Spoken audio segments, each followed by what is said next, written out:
The number one source of friction in your engine is not what you think. Piston rings rubbing against the cylinder walls generate more friction than any other part of the engine. More friction and temperature means more wear and less horsepower. Fortunately, the team at Total Seal knows how to reduce friction and wear through innovative piston ring design. If it takes a piston, Total Seal can build a better ring.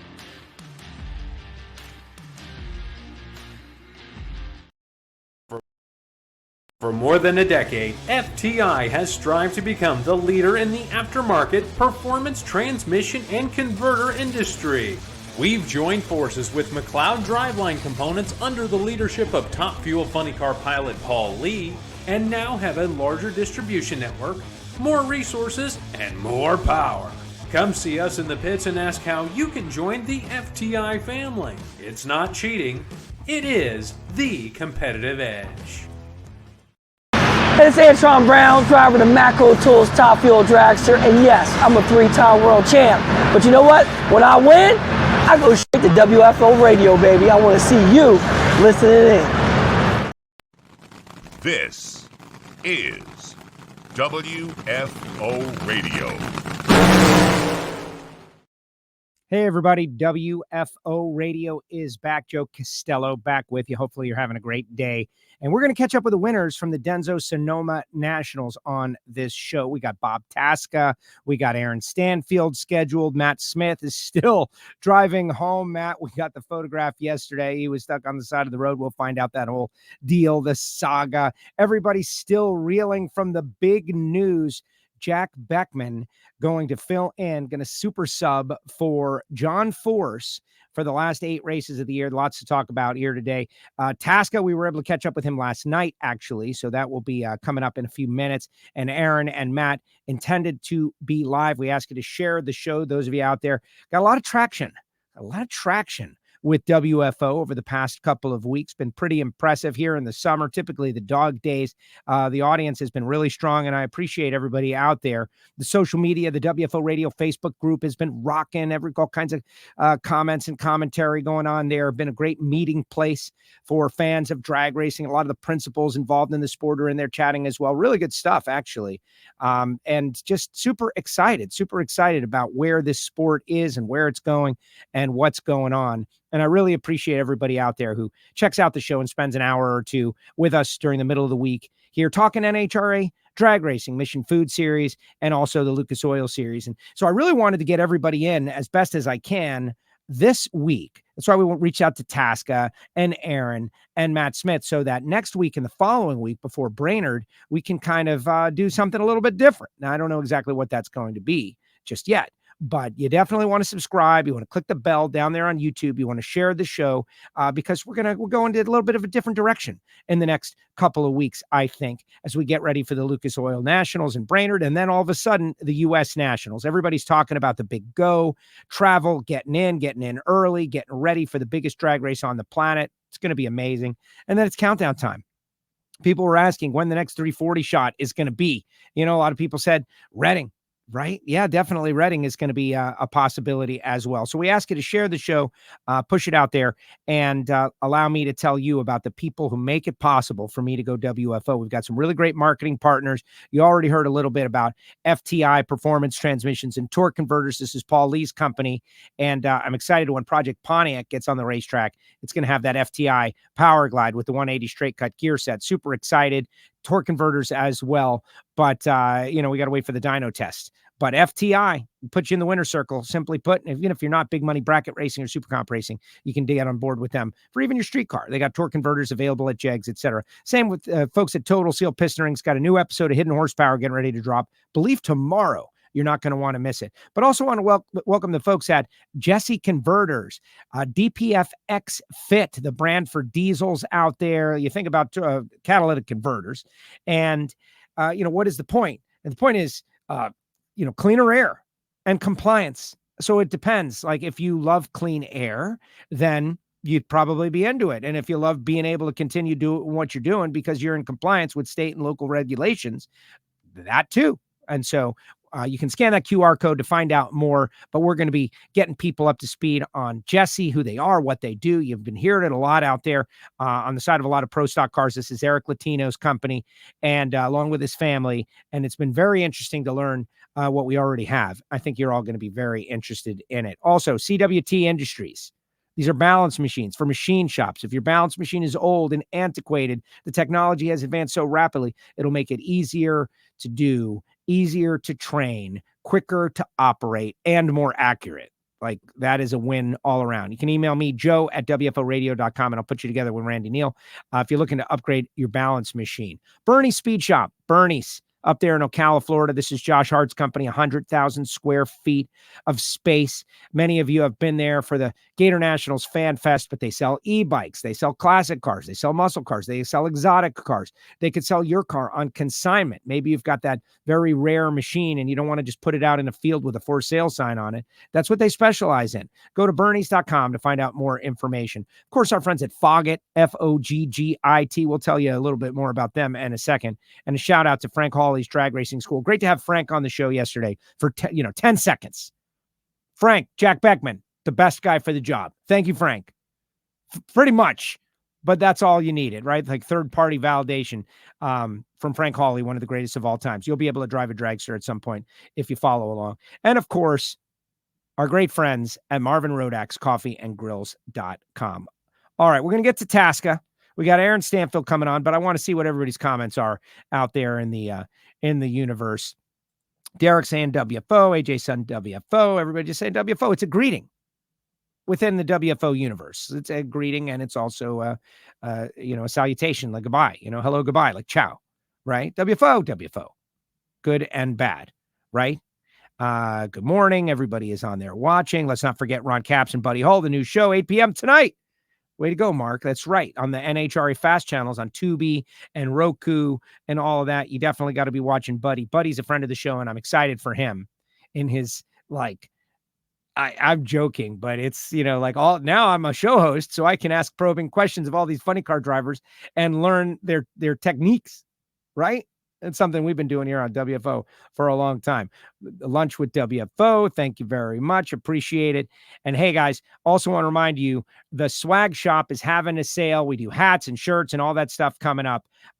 Just a quick reminder, but let's catch up with Bob Tasca. Bob Tasca, who won Funny Car. Talk a lot about 340. This was last night. I don't want to misinform you. This is not live. This was last night when Bob was available. He's getting ready to go out on the town, and he took a little time for us. Let's watch, and then we'll connect with Aaron Stanfield and Matt Smith. But share the show, guys. 340, is it coming?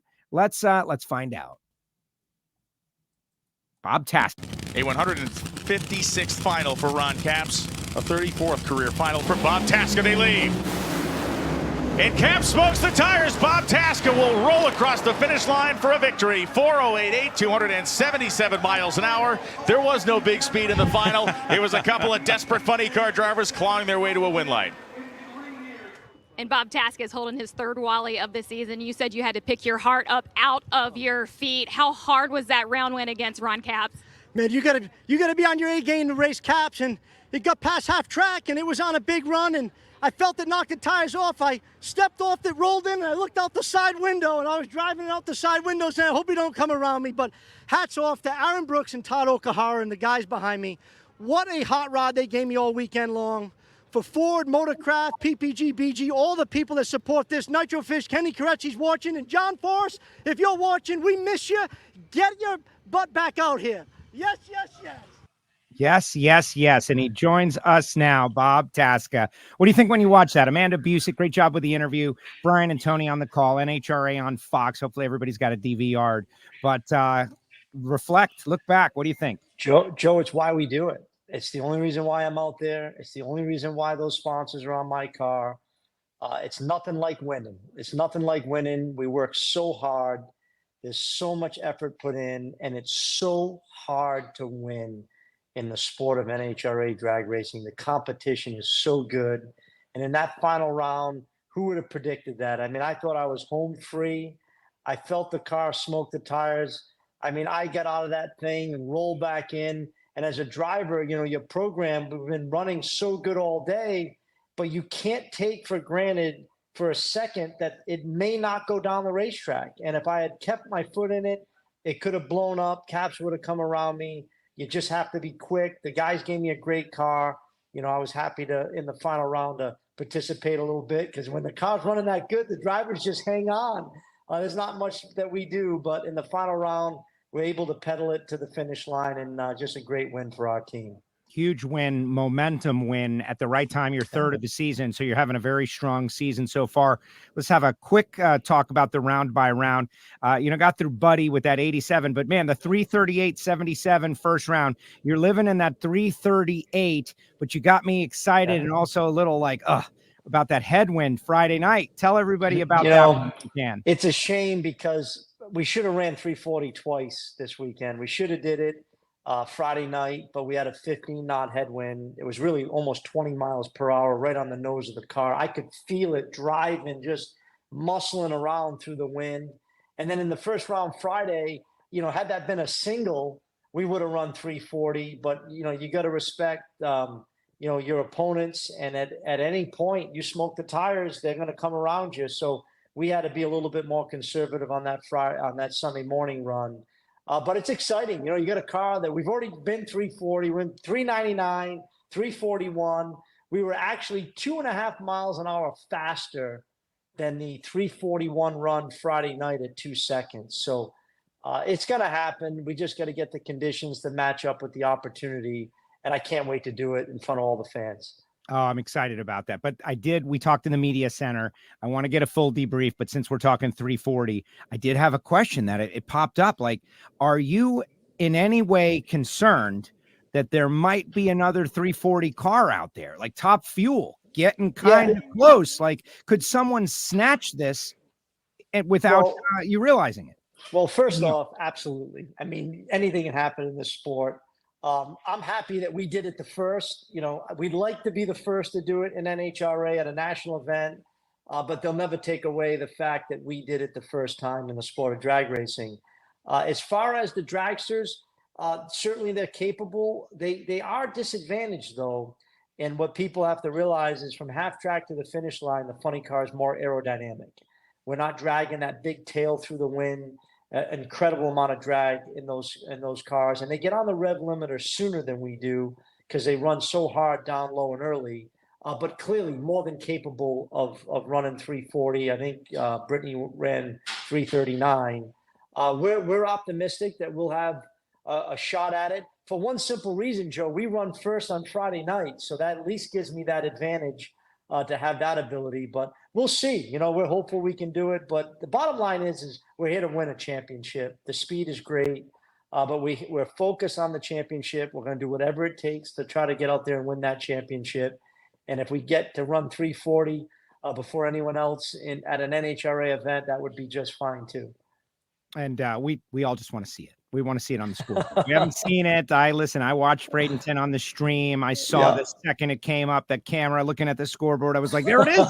But there it is. But I want to be there in person. I want it to be at an NHRA. Do that for you, Joe, sooner than later. Yes. Well, whatever. I honestly, whatever is the real answer. I'm highly entertained regardless, Bob. You know that. Second round, Paul Lee, resurgent car, best that they've been at any point, and you were able to get through. Oh, he was right there, man. I pulled the parachutes and looked out the window, and he was alongside me. We knew it was going to be a tough matchup. John Medlin over there and team. Paul's a great driver, and they gave us a run for our money. We blinked, and they beat us on that round. So, that was a big round, obviously, to set up the big semifinal round. Yeah, the big semifinal round. All right, so let's focus in on that. The last time you were on, you gave us a great quote. It was right at the start of the year, and it was about staging, about going in deep versus not going in deep. And you laid it out. You're like, hey, listen, do what you want to do. Yeah. These are the rules until the rules are different. And I'm trying to figure out, like, I watch you put the top bulb out, and, he's 50 something, you're 22. And it comes down to, I think it was 4 thou, a couple of thou at 330 plus miles an hour. Just an amazing run. Two great drivers got up on the wheel, and your 393.1 beats his 390 with a 1. All right. Did going in deep win you that race by a couple of thou? So I think it did. And, Tony Pedregon says it the best. you shorten the racetrack. And I just use a simple analogy. If you and I, Joe, were in a foot race right now, and we had $1 million, and we had a race 50 feet, forget 1,000 feet, 50 feet. Thank you. Would you give me a 7-inch head start, Joe? No. Are you sure, Joe? No. It's only 7 inches, Joe. I'm certain. Okay, so that's the way I look at it. And when I'm in a real tight race and I know inches could make a difference, I'm going to shorten the racetrack. And that's just what I do. I at the end of the day, your reaction time is your reaction time. It makes no difference whether you're shallow or deep. You're going to react at the same moment in time, okay? So if I was shallow, my reaction time would have been worse. My car would have been quicker. However, if I'm shallow, I potentially give up 7 inches to my competition. Why would I give 7 inches up? So I just take it. I take it, and this is going back to the days of racing with John and Tony and Cruz and guys that they have been my mentors throughout my career. And I've learned so much from them. And that's what they've done in their careers. And that's what I do. Maybe mentally, it gives me like that psychological advantage. Most races, it makes no difference. You have to win or lose by less than 7 inches. And I think that race was within 7 inches. So I think it definitely played a role in winning. And I love to hear that. And it gives us something extra to talk about. And when these debates happen, I'm always on the side of what you're doing and Cruz is doing and John is doing. One, because to me, it's kind of like the old school thing. And it's like a throwback to old school funny car racing. And two, I've seen a bunch of races like this, and I would not give you the 7 inches on me. And so it makes sense. And it's an art. I got to be honest with you, Joe. Some guys can do it better than others. Some guys do it, put the top bulb out, and then they have a terrible light because they're like, oh my God, I'm in deep. I'm going to go red. And then how far do you roll it in? There is an art in doing it. Like not everyone can do it as well as like, I think Force is the master of the master at it. Like he holds the torch of it. And for me, I don't do it all the time, but when I do it, it's kind of calculated, and I'm just trying to give myself an advantage, and nothing against Prock. That kid gets me up. I mean, he's as good as anyone out there driving these cars. He's in one of the best, arguably the best car in the last 10 years. So, you gotta take every inch you can get against that team. Okay, and I thought about this in the moment, you did lose lane choice for the final round, but Caps was over in the right and you had been running the left. And I didn't think that lane choice was really a big deal. Do you guys do all that math that, well, he's over there and you're over here, and if they get lane choice, they're going to take it anyway, so it doesn't matter? Like, how deep do you guys go on stuff like that? So here's my philosophy on lane choice. If you lose the round, it doesn't matter what lane you have the next round. So you first have to win. And at that point, you do whatever you think you have to do to win. The second thing is I think there is some calculation in lane choice when you're maybe at a track that's got a disadvantage in a lane, bumpy in the left lane, might pull you inside or outside. Sonoma, there ain't no lane choice in Sonoma. I mean, you don't matter. You want to put me in the right lane, left lane, it doesn't make a difference. You're on one of the premier racing surfaces in the country, so it doesn't matter. I didn't know Caps was in the right lane, but I can assure you I didn't care. At the end of the day, he had lane choice. Lane choice wasn't going to make a difference in that race, and we ended up being in the left lane. We would have picked the left lane anyways. He was going to pick the right. But the bottom line is you just got to do whatever you think you can do to win that round. And if you just focus on one round at a time, you put yourself in a position to win. And that's exactly what we did. Final round against Caps. Again, you walked us through, pretty amazing.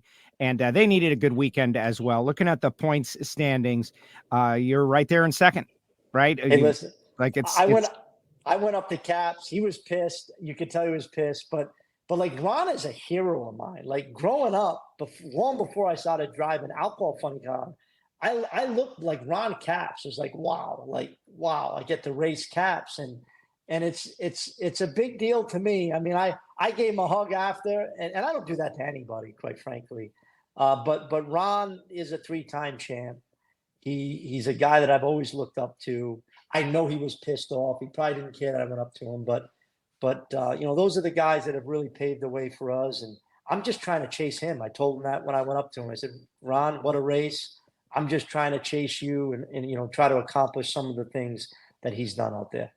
You mentioned John Force. We have now found that John Force will have a replacement driver. It's going to be Fast Jack Beckman. Jack's been out of the seat for like 1,384 days, 4 years. And I have no doubt he's going to get up to speed rapidly. You've been very vocal about your appreciation for John Force. We all are. This is another good and positive step to get that car back out here. But just, give me your thoughts as another great competitor comes back into Funny Car. Hey, listen, there's only one issue, though. He has to lose the fast. It's just Jack Beckman now. He has to go back and earn that 341, Fast Jack when he had that speed record. No, hey, listen, I absolutely love Fast Jack Beckman. Just an incredible person. Forget the race car driver. Known him my whole career racing. We bet $1 every time we qualify who gets to win the qualifying round. So I'm gonna have to bring some dollars with me if we get to race him. But no, it's a great sign to see that Pete car back out there. Hopefully it's a sign that John, is going to be out there himself, even if he's just a spectator for the time being. But no, hey, listen, if I had to pick a guy to drive my car, he'd be at the top of the list. He's going to make that car a force to be reckoned with, no pun intended. But it's going to be fun to see Fast Jack out there. Yeah, just what you need in Funny Car, though, right? Like another great car. Yeah, we had one with Force, but right, let's make it a little tougher now. Let's make it harder. Why not, right? Hey, listen, that's what this class has been for my whole career. I wouldn't know any other way. So, hey, listen, with number 2 in the points, we got a big race in Brainerd coming up. Won that race before, and then on to Indy, and then on to the countdown. So, stuff's starting to really pick up steam, and this Motorcraft Ford team is ready to go. All right, one more thing, and it's about you, and you might feel uncomfortable, but I'm going there anyway. I asked you in the media center, right? Because I've had this conversation with a few people recently, and they say, and that you're under publicized by NHRA, that you should be more forward facing, and maybe winning a championship of the U.S. Nationals will be part of that, right? But you are a CEO, an executive, successful car guy, race winner, 340 miles an hour. You got your pilot's license, relatively young. You got a great family. Like the bio of Bob Tasca is really good. Like I use the name Tony Stark because that's kind of it. Like this executive, you got all this stuff going on.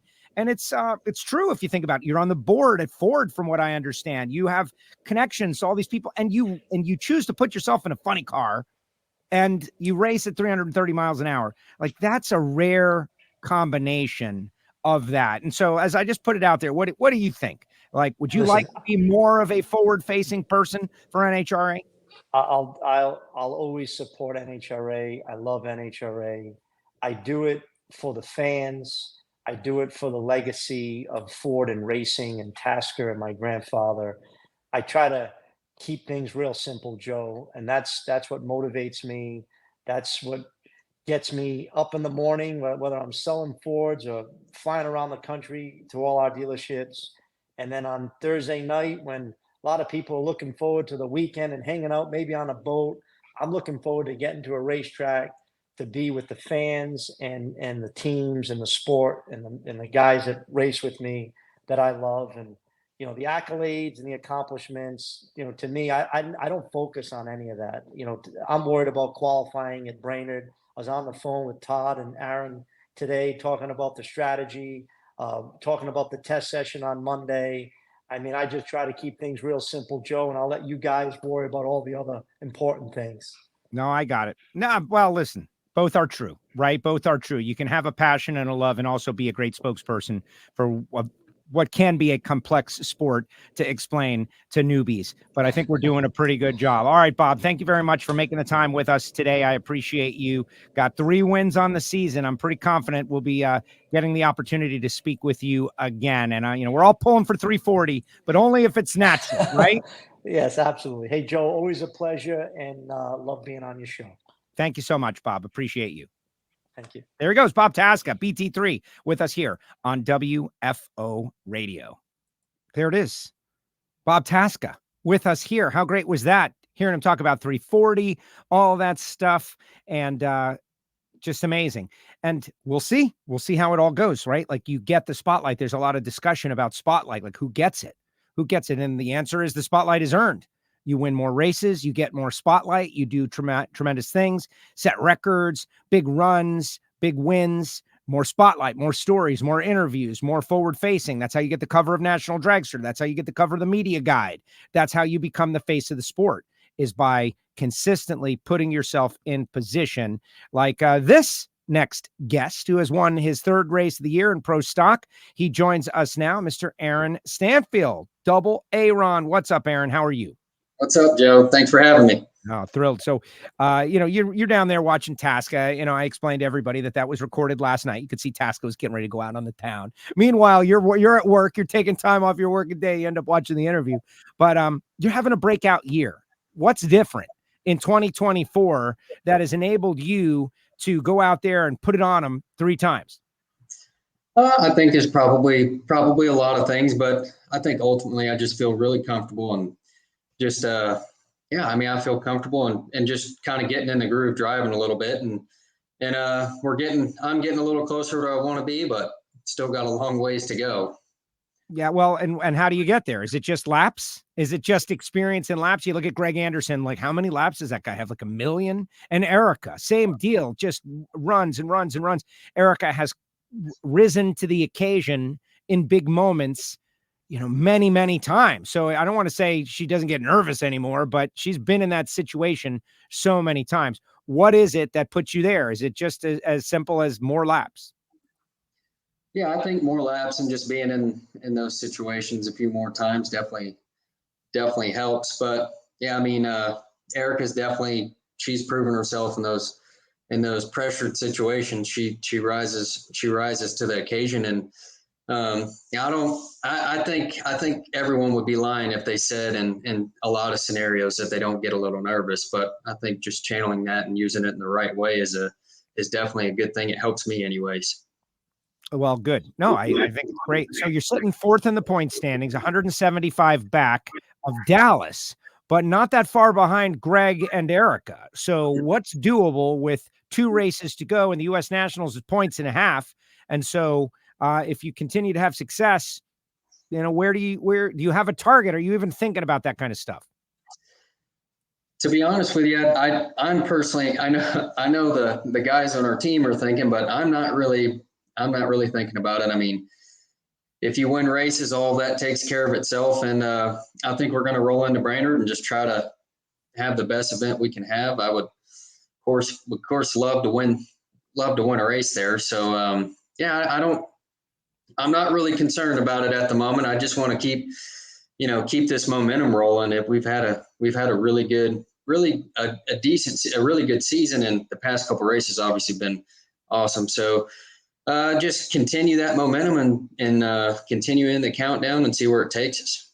I love it. No, I love how it's shaping up. It's setting up. You can see the field taking shape. You know who's going to be in there. And also, we could have probably done this before the first race, right? It was going to be Greg. It was going to be Erica. It was going to be Dallas. You were going to be in the middle of it. But seeing who has shown that they are strong, let's talk about you round by round. You got through Mason, a resurgent McGahey family, I think is very good for the sport. You got through Mason to set up that run against Erica. You could pick it up there if you want, because that's, always a clash of titans, the battle of the JHG cars in-house. Jason was there. Nikki was there. You want to perform well in front of the people who are helping you have this opportunity. Of course, in that situation, that's kind of their home track originally. So they had a lot of friends and family out there. So of course you want to put on a good show for them and show them why they picked us. And, unfortunately Eric and I had to run each other second round, and that's just how it stacked up. But yeah, she knows this. Whenever somebody rolls up against her, they know they better be on their A game, or that win line's not coming on. So it felt good to do my job and get by her for sure. All right, so let's talk about that 16 reaction time. That was low reaction time for race day, a 16. And, a lot of 20s, a lot of 30s and 40s. I recall a time where, there'd be 00 lights all over the place in pro stock. Does this have to do with that LED compensation factor? What's going on in that there are fewer 00 lights and 16 is the best light in Pro Stock? Or does it have to do with the tune-up of the cars or something else, in your opinion? Of course, there's a lot of factors that would, have an effect on the reaction time. But yeah, I've been hearing a lot about this LED compensation, but I mean, at the end of the day, NHRA picks the rules they want to race by, and that's how we're going to race. So I don't feel like it makes one difference. It doesn't make a big difference to me how they decide to do it. But yeah, it definitely. I say it. I mean, I have to physically and mentally be on, perfect for me to be 00 on the tree. So it's hard to when you have this thing called life. It's hard to be physically and mentally perfect every single day you roll up. So yeah, it's definitely hard to be 00 on the tree, but sometimes we can get it done. Yeah, no, old school Pro Stock certainly. But you've got a lot going on. Like you said, you got the kids, you got Jolie there. And like I hear she's a little tough on you sometimes. Oh, she definitely can be tough on me. She's going to let me know. She's my biggest fan and biggest critic. But yeah, she's got my back. But yeah, whenever she's there, there's just a little bit more pressure there. I better do good. You better do good. Let's watch the final round together. Brian Loans, Tony Pedregon on the call. Aaron Stanfield wins Sonoma. Cory Reed, surprise finalist. In they go. And they are blasting their way down the racetrack. It is Stanfield with a nose out at the 8th mile. Across the stripe, it is Stanfield. 54 beats a 55. Stanfield was 038 on the tree. His 3rd win on the season. It is a career year for Stanfield, and we can't talk about championships anymore without including his name. Win number 3 for Aaron Stanfield. I heard your wife at the starting line earlier today say you were driving your tail off this season. Who is the driver that Aaron Stanfield is this year? Man, I just want to dedicate this win to our friend Tim the Iceman Kelly. He lost his battle with cancer, and this win's for him. And man, I just got to thank all my boys, all the guys at Elite Motorsports, Melling, and we got the whole JHG crew here this year. I mean this weekend, and man, I'm sure the winter circle is going to be fun today. Thank you. Tell us about your friend Tim. So our friend Tim, he used to race with Mike Edwards back in the day, and one of Big Al's really close buddies, and he's been ever since Big Al come onto my car, he's been a humongous fan of mine and a friend. And he when we kind of go out to the Western races, he's always there to support us. And he had been telling us, weeks in advance that he didn't care what the doctor said. He was coming to Sonoma. So, it was definitely sad to hear that he passed away and couldn't make it. But that was definitely that was a driving force for all of us. He was definitely a great friend of ours, and we're going to miss him.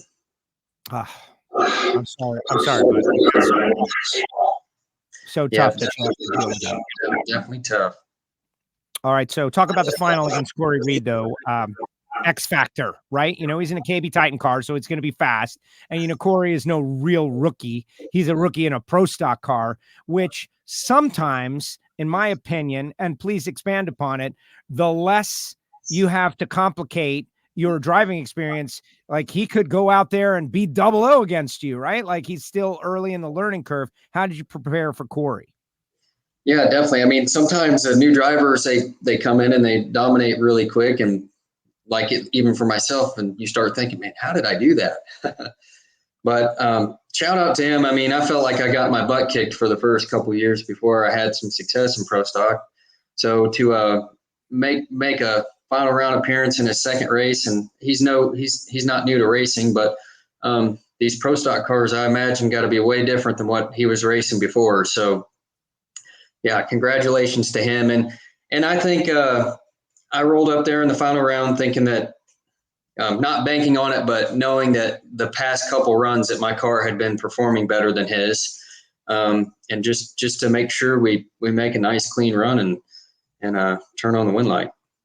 Well, you did just that. I know that they were excited about their performance, and it's going to get better and better. I have a feeling that we're going to keep on seeing these. All right, so I wanted to show you one more video from the winner's circle and get your take, right? Like, there's a little rivalry out there, but watch this video. You're going to love this. I think you're going to love it. Yeah, there we go. Got it. Actually, I'm doing a video. What do you think about that, Jolie? What do you think about that? Send that to Heiner. Oh, no. Oh, my God. Burn. Michael, I'm sorry. Jolie attacking poor Michael Heiner. Yeah, big WFO fan, Michael Heiner, poor guy. Yeah. Yes, everybody knows me. I don't talk a lot of trash, but when we're amongst friends, we definitely, we might smack talk a little bit. And of course, my wife, she might do it even more so than me. But yeah, that sounds and looks about right to go to Michael Heiner there. Yeah, that's it. Right. He says it all the time himself on our Patreon show. He's out there, spraying discontent. And so it's going to come back on him. Matt says, congratulations on another win. Glad you were able to get that win at Norwalk and get the ice cream scoop. That's cool. Congratulations, Aaron. Everybody just wishing you congratulations. How's it been out there fan-wise? That's a good question, right? Like, are you seeing more people at the ropes? Are you developing an Aaron Stanfield fan base? I think so, a little bit. Of course, if you're going rounds, normally your names continue to be put out there. So yeah, I think I've definitely signed a few more things than I normally do this year than I have in the past. So I hope to see that continue. Definitely want to build my name in the sport. Yeah, that is great. How's your dad? How's all that going? Because now you're going to get real busy again, right? Like with the return of Factory X and FlexJet and the U.S. Nationals. Like, I can't even imagine how busy you're going to be at Indy. Yeah, so I actually just got off the dyno to come do this interview, and we're fixing to go grab some lunch and get back to it. But yeah, we're busy. We've got 6 factory stock cars to get ready for Brainerd, and we've got 4 Factory X cars getting ready for Indy. So our shop's in full tilt right now. And those engines, Factory X and FlexJet Factory Stock Showdown, like, is it really this? I think it is, but I would love for you to go into a little bit of depth. It's like, I could take the engine that you build and put it in either. Can I pull my FX engine out and put it in my Showdown car? Is there nothing different about them? Is it exactly the same engine? At the moment for us, they are the same exact engine. Now I'm sure we could, and the rules for the engine are exactly the same. So I'm sure in the future with some testing and some R&D that we might find that the 5-speed car might want a little bit different camshaft or what have you. But at the moment for us, to keep things simple, they're the exact same. Excellent. Very cool. And look, she's out there right now, Jolie. He's a celebrity. He is a celebrity. Yeah. I don't know. You guys together are celebrities, right? You're like celebrity couple. Aaron, thank you so much for joining us on the show. Appreciate it. Congratulations on the win. It's been great to see your career, like the arc of your career from, sportsman racer, showdown racer, pro stock race winner, now multiple wins in a season. You win 3 in a season, man. You're like superstar category right there. You're going to run for the championship. So I can't wait to see how it all turns out. Good luck. Thank you, Joe. Thank you for having me. Say hi to your dad. Will do. There he goes. Double Aaron Stanfield with us here on WFO. Great job by Aaron Stanfield. And the Jolie Stanfield appearances on Ignition and the attacks of Michael Heiner. For those that don't know, the Hear It From Heiner show is part of our Patreon listener club, right? It's a VIP listener benefit. Heiner wants to do like a kind of quasi-private program for people that really are interested and care about pro stock. And so our VIP listeners who are Patreons, patreon.com/WFO radio. That's one of the great benefits. And he and I will connect maybe later today, maybe tomorrow, and do a debrief session. But it's just so funny because he's got these little rivalries with everybody out there. Now, let me text Matt Smith. Matt Smith is supposed to be on here, and let's make sure he's not stuck on the side of the road somewhere again. Make sure that he is aware that now is the time, because they are switching time zones and all of these things. In the meantime, let's get your comments and put your comments in the comments section while I tell you about PowerTube TV. Just like the fast channels, for NHRA, PowerTube TV is all car culture. It's all car shows, and WFO Radio is on Thursday nights in the WFO block. You can download it on Roku. You can download it on Samsung or Roku or wherever you get your, you've cut the cord and you're downloading these apps. PowerTube TV is one of the great shows. You can definitely check it out. We appreciate if you do that. WFO gear on sale right now, discounted. $16 t-shirts. The hats are just $22. Mugs and everything. Orange balls, everything. You can get it. And it was really cool. It was a great experience to look out across the crowd and see WFO gear, like multiple shirts in the crowd out there in Sonoma. It was wow. It was amazing. And many of those people are Patreons, patreon.com/WFO radio. Marvin Rodak, 817-924-6821, the best coffee in the business from all around the world. Call Marvin, get your coffee. All right, I see the 6-time champ down there. You ready, champ? Give me a thumbs up if you're ready. Yeah, he looks like he's ready. All right, I think that's the thumbs up. Bringing him on, Matt Smith, dominated the weekend. What's up, Matt? How are you? You got me? He doesn't hear me. Look good, though, right? It's like going over the road. We hear you, Matt. He's got to plug in the Bluetooth. Angie's coaching him up. I'll put you back down in the ready room, and when I see you, then I will bring you on. All right, there he's back now. He's back. Let's see. How about now, Matt? You got me? I'm good. Yeah, it was on Bluetooth on the radio on the truck, so I couldn't hear you through my headphones. I heard Angie coaching you up back there on the tech. Yeah. So where are you guys? I saw your problem yesterday. Thanks for sending the photograph. We reached out to you to bring you on the show, and you were telling us you had a little front tire blowout. That can't be fun. No, it's never fun. We had a front tire blowout in Wyoming. Luckily, I was driving. Damaged the truck a little bit, so we just got to get some repair work done when we get home. But all in all, we got back on the road 4 hours later, and we are cruising on. So we're coming into St. Louis right now. Very nice, very nice. Yeah, the long ride back, right? Like I've been back a couple of days. You guys got to get the equipment back. We could lose you due to cell service at any time. So let's do a big picture debrief. You won everything. GETTRX, #1 qualifier, DENSO Sonoma Nationals at the DENSO race. This is a huge signature victory for Matt Smith Racing, first of the year. Yeah, absolutely. Huge race for us. I mean, like you said, this is a DENSO race, so nothing more satisfying than to go win your sponsor's race, So it's good for us, good for DENSO. A lot of executives were in the house, and we had a good weekend. I mean, even Gianna ran good. John Hall ran good. I mean, Angie ran good at times. We're struggling with her bike right now. So, but all in all, great for Team MSR. John Hall, amazing. John Hall won the U.S. Nationals with you a couple of years ago, and then kind of went into a funk, bouncing around a little bit, trying to find the right situation. But it's as if he's re-emerged. He's reawoken as a driver, right? His reaction times are good. He's riding good. Had a bit of a moment down there on the top end, from what I understand.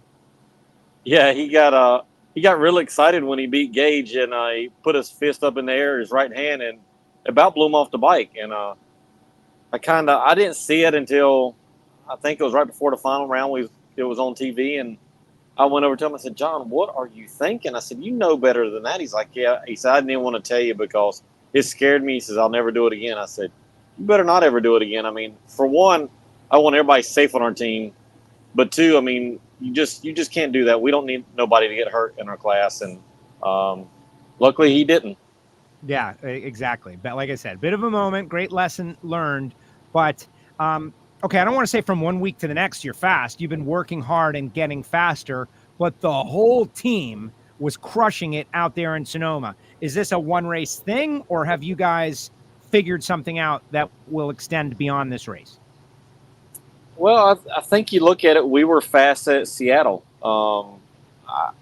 Me and Gianna were the quickest bikes on Sunday there. I think the Vance Hines team, they didn't show their full potential at Seattle and Sonoma, but that's another story. We were fast both races, and, she lost a gauge on a whole shot. My bike didn't start up against Chase, and he went in.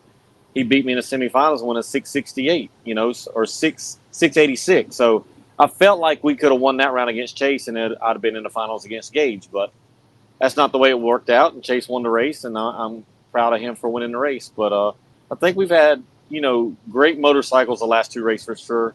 And we've been working really hard on 60 foots. We got criticized this year about our 60 foots, and we've been working hard to get them better and better. There's only so much we can do.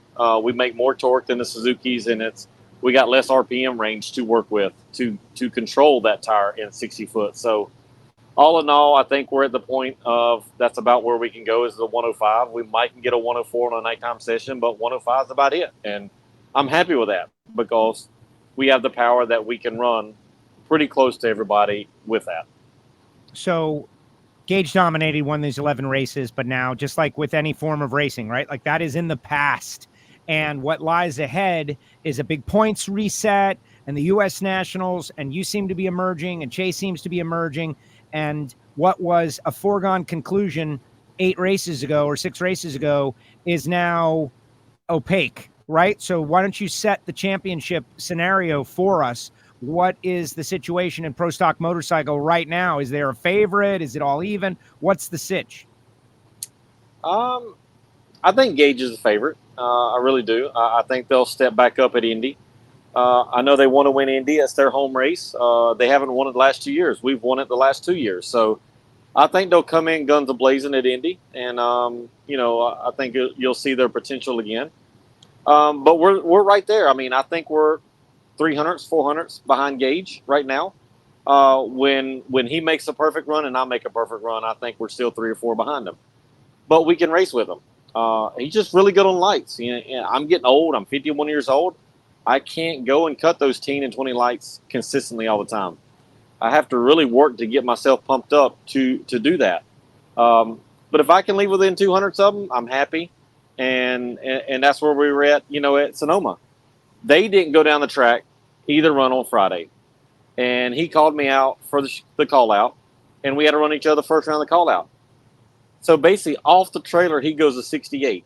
And I made a really good pass and went 66. So in essence, I think it was a good race. It was a great race. And I would say that was a marquee matchup of the call out. I just got lucky and I had a couple more qualifying passes to get my stuff better. And then they never ran right again the rest of the weekend. So not really sure what was going on with their stuff, but all in all, I think that we will contend for a championship. And my goal was to win 7, and his goal is to win 2. So we'll see who comes out the victor this year.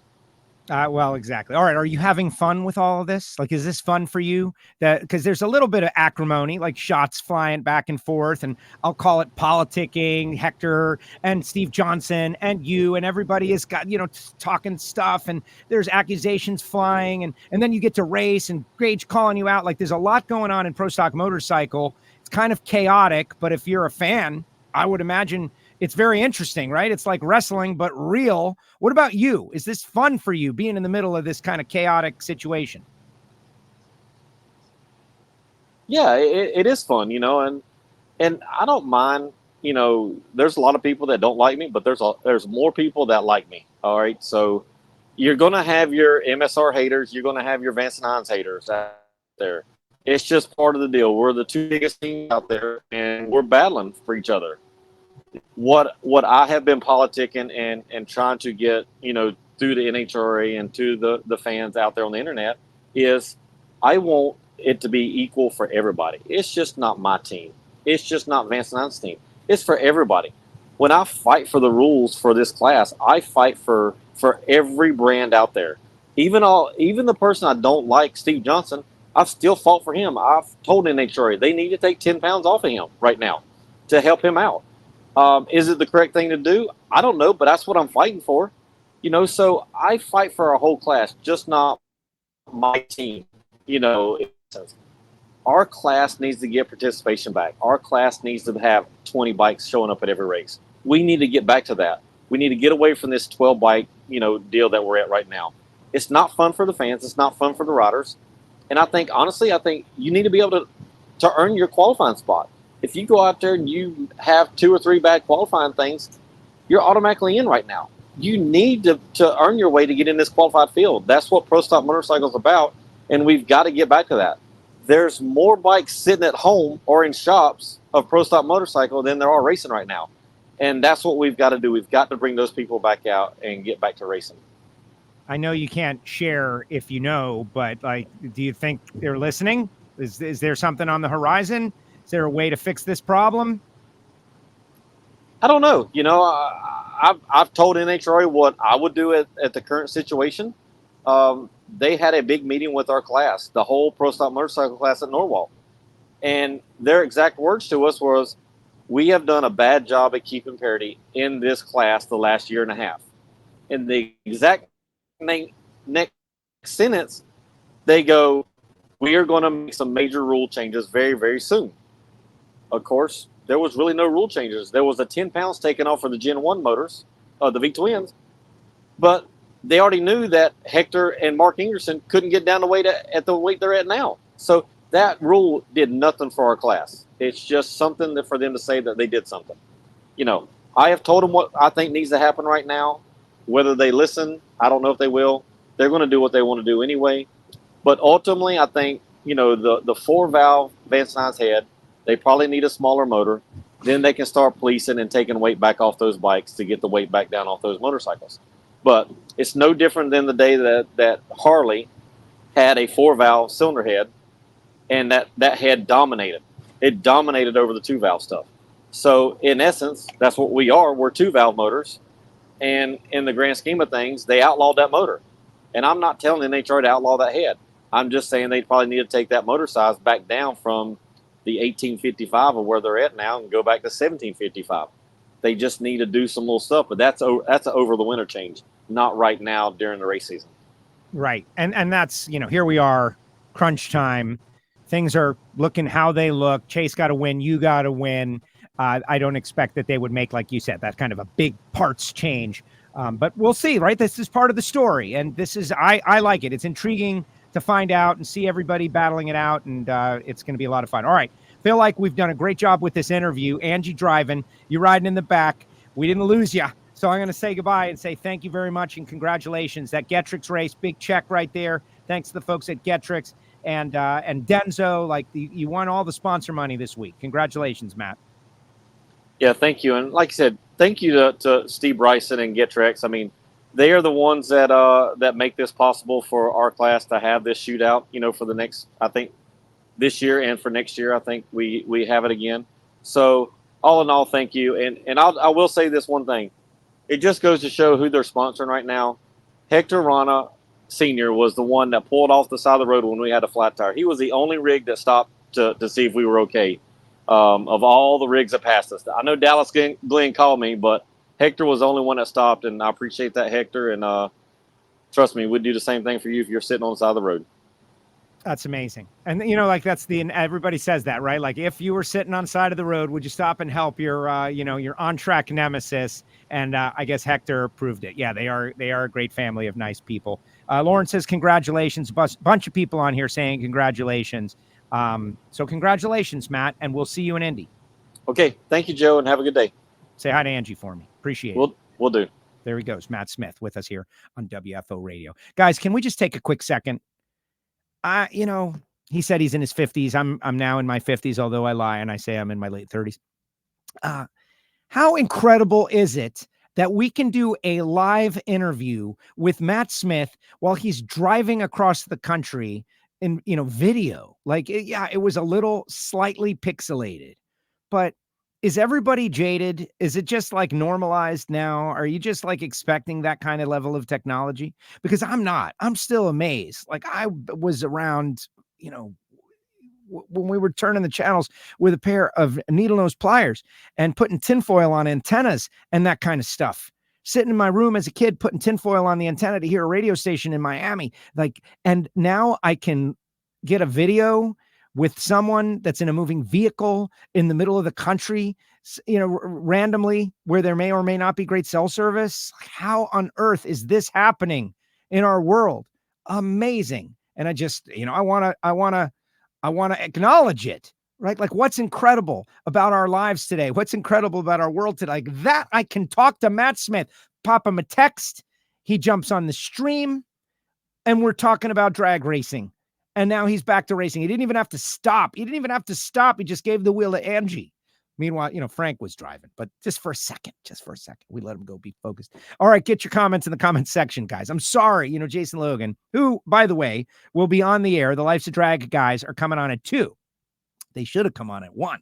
That would have been a much better seamless transition because I wasn't going to do more than an hour. But Life's a Drag is going to be on at 2 o'clock, and you can go to their YouTube channel and, like trying to pump those guys up.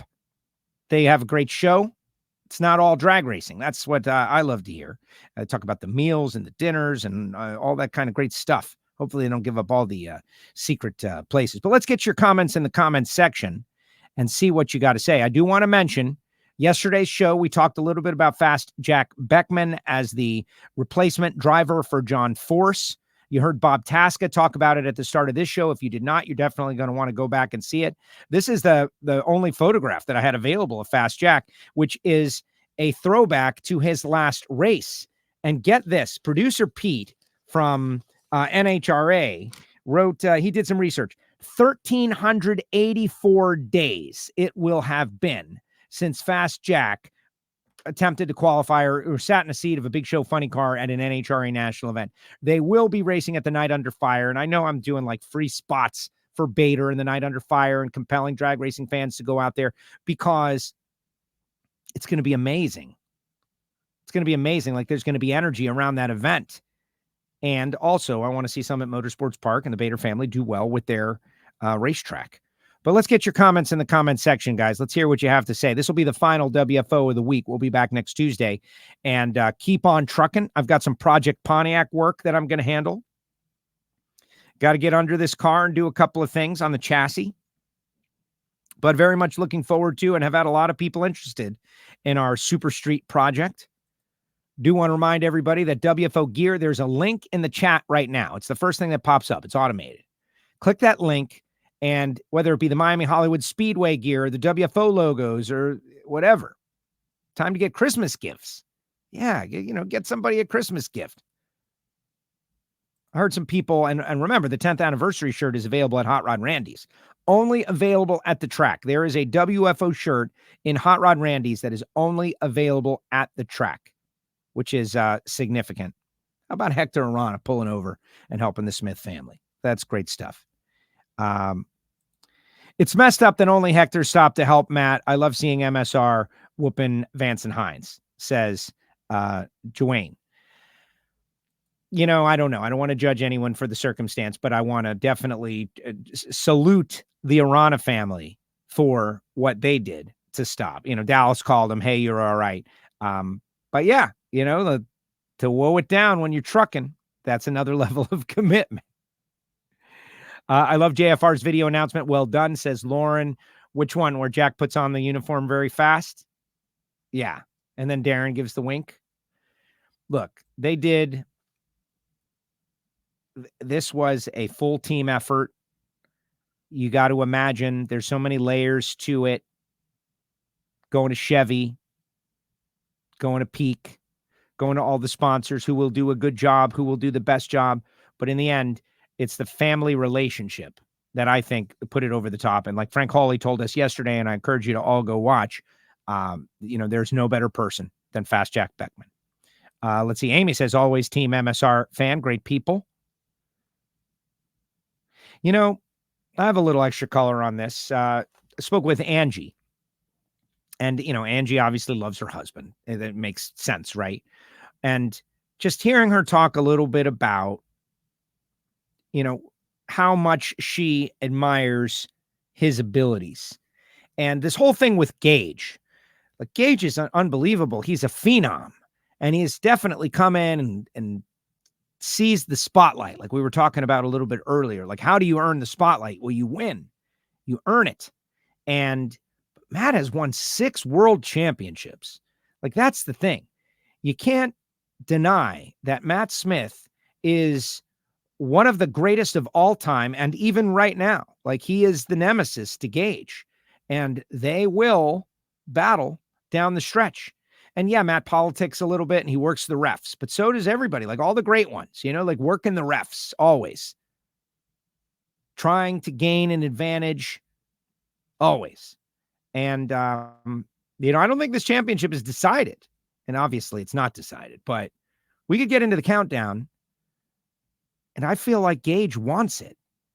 Like, he doesn't want to just have a bike that's a 1/10 of a second faster than everybody else and go out there and not red light and win.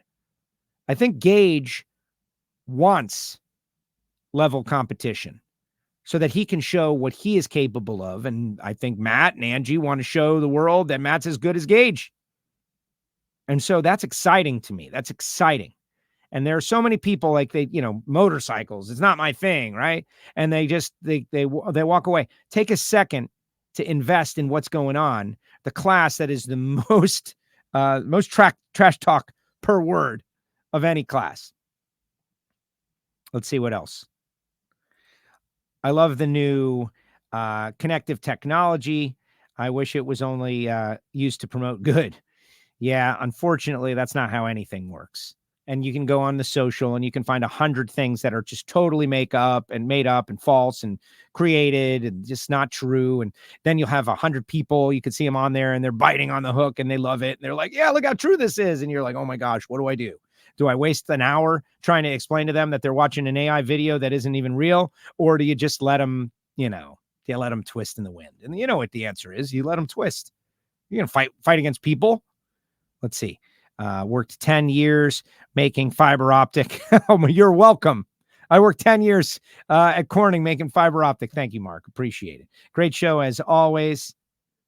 Freaking magic. It really is. It really is. Honestly, guys. And I like to think that I'm never, my dad always taught me about this. My dad's this way too.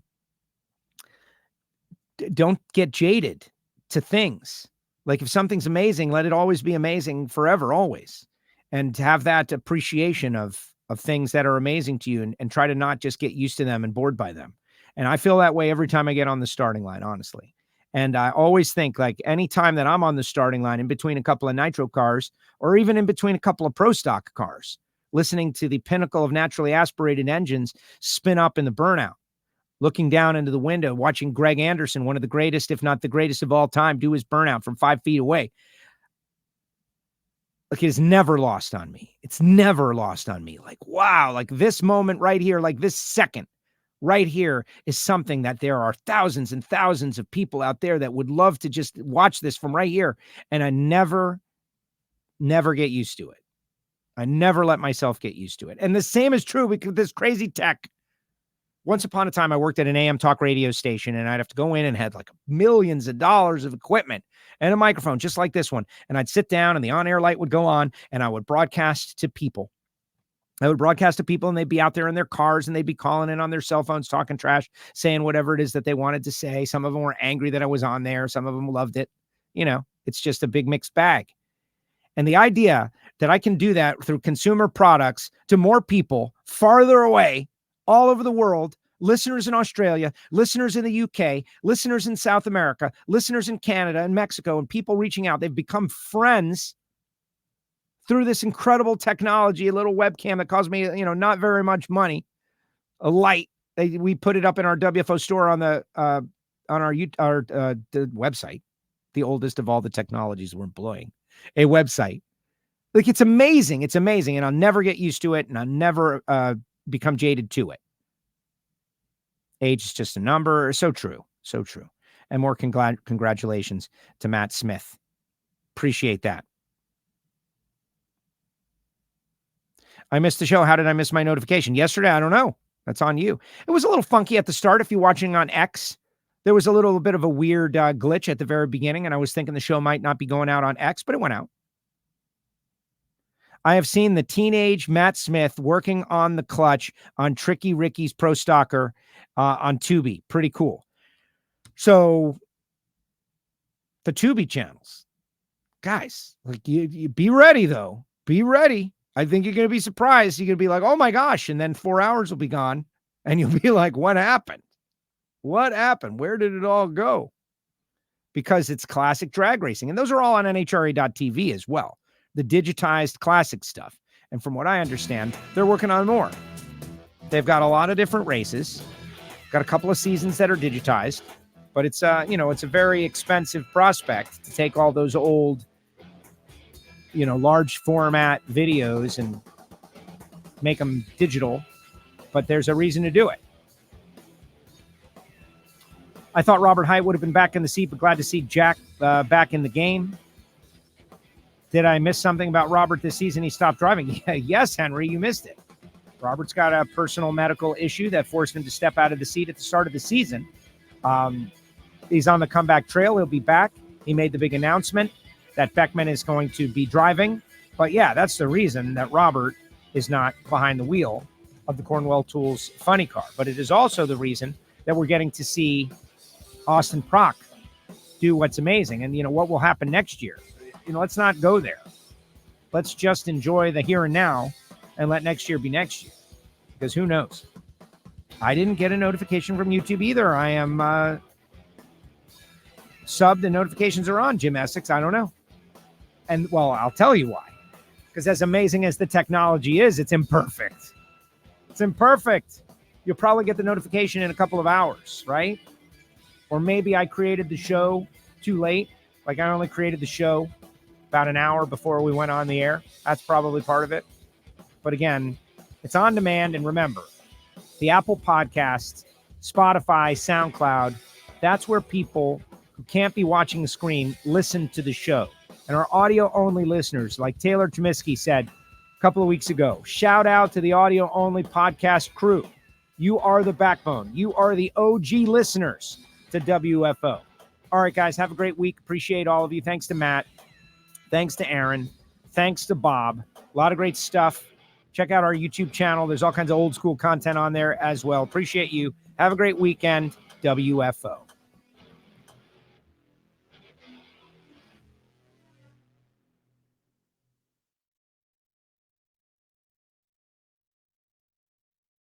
Like this show? Want more? Then head to WatchPTTV.com, the new 100% free PowerTube TV streaming network. Home of the best classic and new motorsports racing and build shows on the web.